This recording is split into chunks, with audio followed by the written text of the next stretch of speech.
Base sa medical nga pagtuon nga natala sa British Medical Journal, ang ubos nga vitamin D3 level sa itong dugo, nagpasabot nga taas ang risko sa pagkamatay sa bisan unsa sakit, labi na ang sakit sa kasing-kasing. Ang maong pagtuon gihimo sa Europa o Estados Unidos. Busa sa tanang naminaw, pag-inom na matag-adlaw sa Life Extension Vitamin D3, aron malikin ang taas ng insidente sa pagkamatay sa mga sakit-sakit, labi na ang sakit sa kasing-kasing. Ang Life Extension girekomenda sa mga medical doctors sa kinigihimo sa Life Extension Clinic Foundation USA. Ang Life Extension Vitamin D3 mahimong imnon sa mga bata, mga buntis, mga babae nga nagpa-breastfeed o mahimo sab nga idungan sa dunay maintenance medication. Alang sa inyong mga pangutana, tawag or text sa 0949 667-8733. Isip inahan, permi ko naa sa kusina, aron lutuan akong pamilya. Ug tungod kay permi ko naa sa kusina, dili malikayan nga matalsikan ko og mantika o mapaso. Mao nga ginasiguro nako nga naa ako United Home Burn sa balay. Ang United Home Burn Ointment kay first aid para sa paso o burn. Tabang aron mawala ang kasakit niini ug malikayan ang pagpaltos. Basta na ay paso o burn, United Home Burn haplas dayon.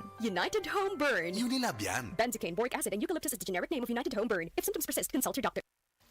Malasakit, likas sa puso ng Pilipino, sa ngiti o luha, handang magbigay ng aruga sa oras ng pangangailangan. Nagbibigay ng lunas, nagtatanim ng pag-asa at pagmamahal.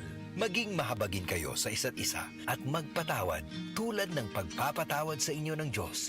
Ephesians 4:32. Malasakit, ikaw ay Extraordinary Pinoy, brought to you by MX3 Coffee and Tea. Sports ngayon.